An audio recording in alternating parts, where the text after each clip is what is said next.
Assalamu alaikum, dear viewers.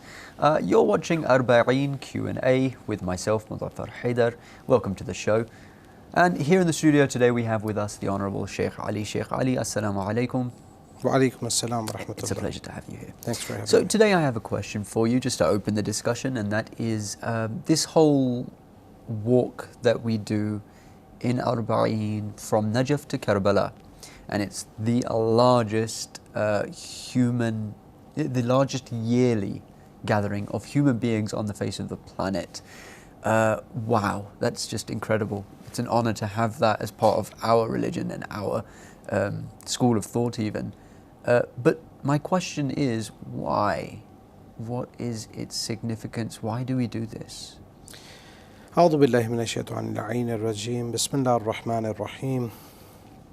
First of all, condolences to all the viewers for the martyrdom of Imam Hussein alayhi salam. We are remembering Imam Hussein. We are remembering his family, the Ahlul Bayt. We are remembering the ladies of Ahlul Bayt who were made captives and they were taken into the dungeons and jails of Sham, Syria, by the tyrant of the time, Yazid ibn Muawiyah. Today, we look at the incident of Karbala and we go like, this is some sort of a fairy tale. If you imagine, there was no media back in the day. If you just go back for 1,400 years ago, there was no newspaper back in the day. Even 200, 300 years right? ago, yeah. There was no social media, there were no satellites, and these people, these noble people, they were martyred in the middle of nowhere. It was not even a city. So Sheikh, one of our It was a desert. great scholars, he said that this is the most documented events of history Correct. ever. Correct. Is that correct? Well, one of the most documented events, although we got to keep in mind that the narrations that are coming to us from the battlefield of Karbala, most of them are actually from the army of Yazid. So those people who were there for one reason or another, they are the narrators of many of those narrations. So what our ulama do is, they go through all those narrations and they scrutinize which narration is true, which narrator is correct, which narrator is false. You know, he's known to be a liar in his time, you know, he was known to be a drunkard in his time, you know. So we have to be very careful when we say that it's the most narrated incident of the history. Right, okay. Now, the beautiful thing is that there was no media, there was no fax machines, there were no satellites, there was no mobile phones, right? How did the event of Karbala stay alive? Am I allowed to answer? This is a rhetoric question, but yes, go ahead. I thought it was a rhetorical question. Right. How How did it stay alive? It was I would answer Zainab, Sayyida salamun Zainab. alayha. It was the visitation of the grave of Imam Hussein alayhi salam. And if you look throughout our books, there are so many narrations narrated the reward of visiting Imam Sayyid al-Shuhada's grave in Karbala. All of the Imams, without any exception, they pushed for it. They didn't say, go to my father's grave necessarily, although it's good to go to all of the Imams' graves and there is reward in it. But if you look at Karbala, if you look at Imam Hussein alayhi salam, you see that it's very evident that it's something special. The Ahlul Bayt had a strategy. The Ahlul Bayt had a political strategy. They knew what they're doing. It was not all about rewards. Sorry, a political strategy? Yes, it was a political strategy because the Imams were killed for political reasons. They didn't have a personal dispute with anyone. They didn't, na'udhu billah, steal anyone's property. They were killed for political reasons.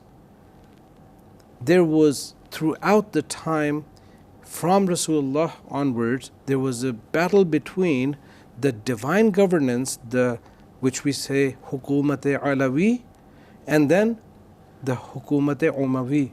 This Hukumat-e Umawi, it is actually at cross with Hukumat-e Alawi, or that divine governance of Imam Ali alayhi salam. This is the divine governance against undivine governance. Non-divine government. As a right? non-divine governance. So, Sheikh, sorry, because the point that you've just made is quite I think it would be heavy It's on heavy. many of our Yes. viewers' ears. It's not something that you often get to hear. If you could just, I don't know, re-emphasize that. So Right. you're saying that the imams, every imam, up until the 12th imam, may Allah preserve him, lengthen his life,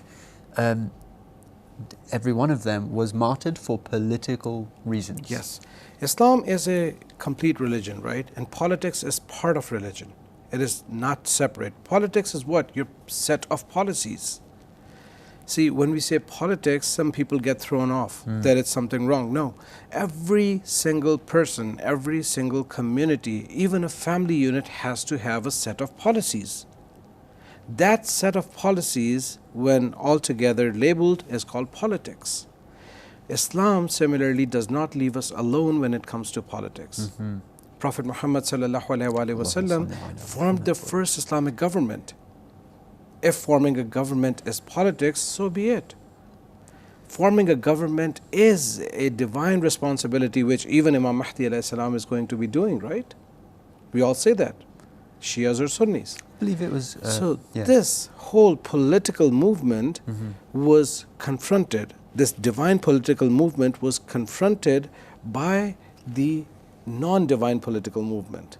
We're going to come right back. Please hold that thought, Sheikh, after a break. We came asking for the Father of Sajjad and Ali al-Akbar. We came asking for the Father of Sajjad and Ali al-Akbar. Where did he lay? Show me the way. Where did he lay? Show me the way. When you went to Karbala, who did you see? About Hussein, I ask you then, you tell me. Tell me where's Hussein's head and his great body. Find out for me and then tell me where is he. From my soul I am asking, where is his body laying? From my soul I am asking, where is his body laying? Where is he? Please tell me. Where is he? Please tell me. We came asking for the Father of Sajjad and Ali al-Akbar. We came asking for the Father of Sajjad and Ali al-Akbar. Where did he lay?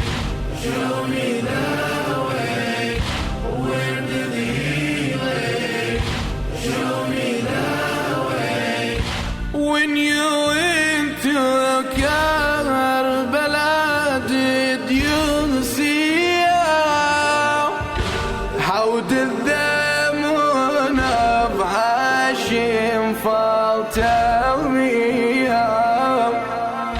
Usually it's high in the sky, never low. Laying on the ground, eyes shot by an arrow. I'll send my life to his eye. Surely this is no surprise. Where is he? Please tell me. Where is he? Please tell me. We came asking for the Father of سجادة علي الأكبر. Where did he lay? Show me the way. We came asking for the Father of سجادة علي الأكبر. Where did he lay? Show me the way. Welcome back to the studio, dear viewers. Sheikhna, so you mentioned that the A'imma were martyred because of political reasons, and that there was this dichotomy between the governance of Allah and on earth and the governance of other than Allah, the divine governance and the non-divine governance. And it was this struggle which led to the martyrdom of 11 of our Imams, and essentially what you're implying is that's what we're leading up to with Imam al-Mahdi, which Correct. makes perfect sense when I Correct. actually say it. Yeah. Correct. So now, that said, this movement had to be kept alive. If you look at Imam Hussein alayhi salam and what he did, or rather I should say what he got a chance to do, and I say it for a reason. The other Imams, they didn't have the situation to do what Imam Hussein alayhi salam was able to do. Right? Not that they were not capable of, right? So it's two different things.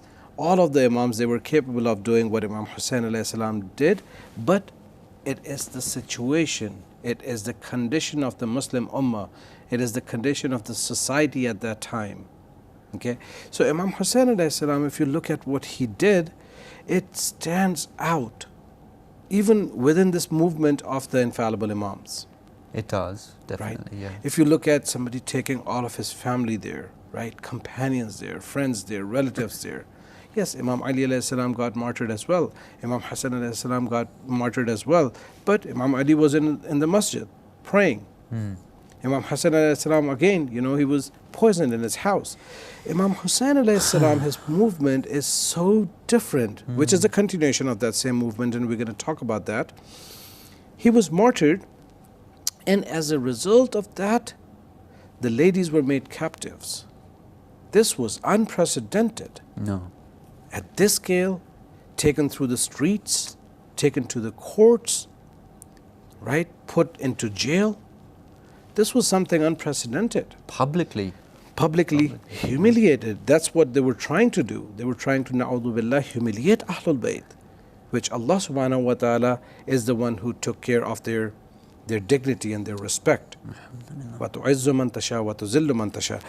point is that this whole movement, it was so critical for this entire phase of the struggle of the Imams that they had a political strategy in which Karbala was the focus. And they made it a focus. And here's the dalil, another argument. Okay. On the wiladat, on the shahadat of any of the Imams, all of them were martyrs, right? All of the infallible Imams. If you look at the a'mal for their martyrdom, on the day of their martyrdom or the night, Right. all of them, they say, read Ziyarat Ashura or Ziyarat Imam Hussein alayhi salam. Well, it's the martyrdom of Imam Taqi alayhi salam, Ziyarat Ashura, Ziyarat Imam Hussein. It's Imam Naqi alayhi salam, Ziyarat Ashura, Ziyarat Imam Hussein. What is going on? It was done as a strategy. A divine strategy. Of course, it was a divine strategy, right, yeah. because it's made by infallibles. And it's so evident if you pick up, for instance, the book of any du'as and amals, it's very clearly written there that read Imam Hussein alayhi salam. Again, visit Imam Hussein alayhi salam. Imam Hussein alayhi salam became that central figure in this movement that even the other Imams, they kept pointing towards him for everything. Even if you look at the reappearance, and again, we have to talk about it, how is Imam Mahdi alayhi salam, according to narrations, going to introduce himself? He's going to call himself, I'm the son of Imam Hussein alayhi salam. Right. You're the son of other Imams too, right? They're your grandfathers as well. Why do you go all the way up to Imam Hussein alayhi salam? There's a ramz, there's a secret in it, which we are sharing with our viewers today. That this has to be decoded. We need to understand this phenomena of Arba'een. And back to your question now, why people walk there? This is to show that we care. This is to show that we have that level of affection, that we can walk 80 kilometers for you, O Imam, in your respect, in your love, in your remembrance. We can easily fly in, we can easily drive in, we can easily take a motorbike, take a car there. But no, we want to put ourselves through some little trouble of walking from one point to another. So this is why we walk from Najaf to Karbala, in some cases from Basra to Karbala. And we will be going over the statements of some of the ulama, especially the leader, where he brings up the significance of this walk. I mean, we still have a little bit of time on the clock, but I just wanted to mention that there's a lot of light that we can actually shed on this aspect of Islam, of it being a very visual religion. If you look at the way that we pray, it's not like other religions. You stand up in groups together.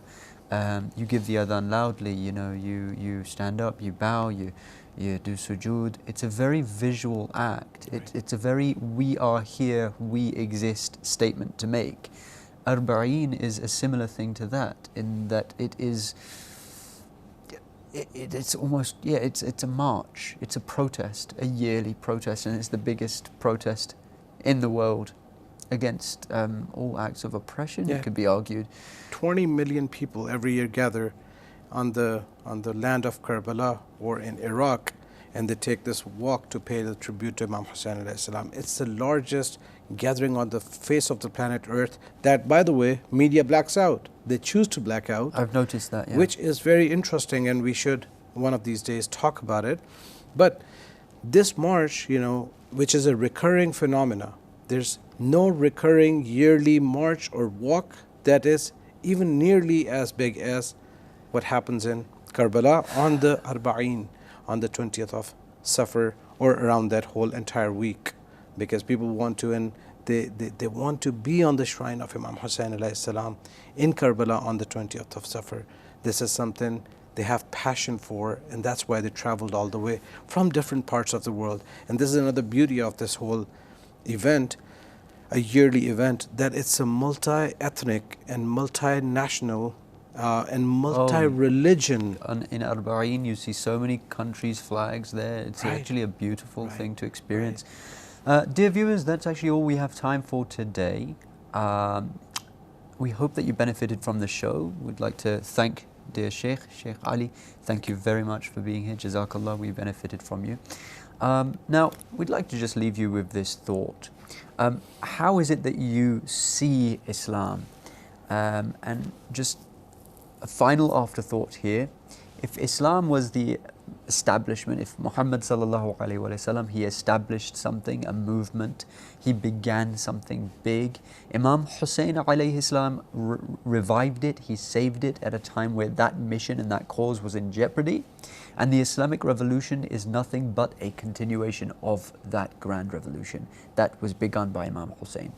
Dear viewers, we bid you assalamu alaikum wa rahmatullahi wa barakatuh. حسين وحسين